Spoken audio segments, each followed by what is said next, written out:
Big boss ಮನೆಯಲ್ಲಿ captain ಪಟ್ಟಕ್ಕಾಗಿ ನಡೆದ ball ಸಂಗ್ರಹಿಸುವ ಟಾಸ್ಕ್ನಲ್ಲಿ ತೀವ್ರ ಪೈಪೋಟಿ ಏರ್ಪಟ್ಟಿದೆ. ಈ ಆಟದ ವೇಳೆ ಗಿಲ್ಲಿ ನಟ ಪ್ರತಿಸ್ಪರ್ಧಿ ರಾಶಿಕಾ ಅವರು ಕಾಲೆಳೆದು ಬೀಳಿಸಿದ್ದಾರೆ ಎಂಬ ಆರೋಪ ಕೇಳಿಬಂದಿದ್ದು, ಇದು ಮನೆಯೊಳಗೆ ಮತ್ತು ವೀಕ್ಷಕರಲ್ಲಿ ದೊಡ್ಡ ಚರ್ಚೆಗೆ ಕಾರಣವಾಗಿದೆ. ಕ್ಯಾಪ್ಟನ್ ಪಟ್ಟಕ್ಕಾಗಿ ಜೋಡಿಗಳ ನಡುವೆ ರಣರೋಚಕ ಆಟ ಶುರುವಾಗಿದೆ. ಸ್ಪರ್ಧಿಗಳು ತಾವು ಗೆಲ್ಲೋದಕ್ಕಿಂತ ಬೇರೆ ಜೋಡಿಯನ್ನು ಸೋಲಿಸಲು ರಣತಂತ್ರ ರಚಿಸುತ್ತಿದ್ದಾರೆ. ಈ ಜಿದ್ದಾಜಿದ್ದಿನ ಆಟದಲ್ಲಿ ರಕ್ಷಿತಾ ಶೆಟ್ಟಿ ಮತ್ತು ಮಾಳು ತಮ್ಮ ಆಟ ಮುಂದುವರೆಸಿದ್ದಾರೆ.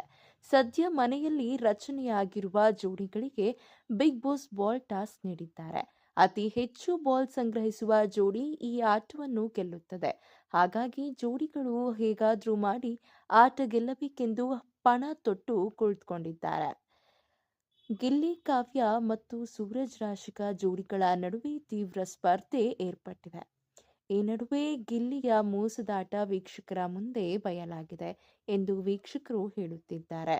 ಹೌದು, ಜೋಡಿ ರಚನೆಯಾಗುತ್ತಿದ್ದಂತೆ ಕಾವ್ಯ ಮತ್ತು ಗಿಲ್ಲಿಯನ್ನು ಸೋಲಿಸಬೇಕೆಂದು ಸೂರಜ್ ಹಾಗೂ ರಾಶಿಕಾ ಮಾತನಾಡಿಕೊಂಡಿದ್ದಾರೆ. ಯಾರೇ ವಿನ್ ಆದ್ರೂ ಮೊದಲು ನಮ್ಮನ್ನು ಆಟದಿಂದ ಹೊರಬಿಡುತ್ತಾರೆ. ಹಾಗಾಗಿ ನಾವು ಆಟ ಗೆಲ್ಲಬೇಕು ಎಂದು ಕಾವ್ಯಾಗೆ ಗಿಲ್ಲಿ ನಟ ಹೇಳಿದ್ದಾರೆ. ಇಂದು ಬಿಡುಗಡೆಯಾಗಿರುವ ಪ್ರೊಮೋದಲ್ಲಿ ಸ್ಪರ್ಧಿಗಳ ನಡುವೆ ಆಟದ ತೀವ್ರತೆ ಎಷ್ಟಿತ್ತು ಎಂಬುದನ್ನು ಗಮನಿಸಬಹುದಾಗಿದೆ.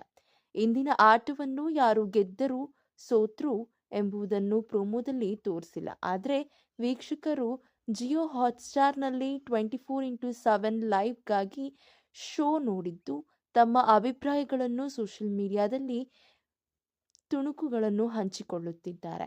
ಜೋಡಿ ಸ್ಪರ್ಧಿಗಳು ಒಂದೊಂದು ಕಾಲು ಸೇರಿಸಿ ಕಟ್ಟಲಾಗಿರುತ್ತದೆ.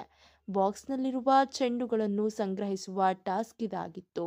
ಕಾಲು ಕಟ್ಟಿದ್ದರಿಂದ ಕುಂಟುತ್ತಲೇ ಸ್ಪರ್ಧಿಗಳು ಬಾಲ್ ಸಂಗ್ರಹ ಮಾಡುತ್ತಿದ್ದರು. ಬಾಲ್ ತೆಗೆದುಕೊಂಡು ಹೋಗುತ್ತಿರುವ ಸಂದರ್ಭದಲ್ಲಿ ಕೆಳಗೆ ಬಿದ್ದ ಗಿಲ್ಲಿ ನಟ ತನ್ನ ಮುರಿದಿರುವ ರಾಶಿಕಾ ಅವರ ಕಾಲುಗಳಿಗೆ ಕೈಗಳನ್ನು ಅಡ್ಡ ತಂದು ಬೀಳಿಸ್ತಾರೆ. ಅದೇ ಕ್ಷಣದಲ್ಲಿ ಗಿಲ್ಲಿ ಈ ರೀತಿಯೆಲ್ಲ ಮಾಡಬಾರದು, ಕಾವ್ಯ ಶೈವ ಹೇಳುತ್ತಾರೆ. ಗಿಲ್ಲಿ ಅವರ ಈ ಆಟವನ್ನು ನೆಟ್ಟಿಗರು ಚೀಪ್ ಗಿಮಿಕ್, ಮೋಸ ಎಂದು ಕರೆದಿದ್ದಾರೆ.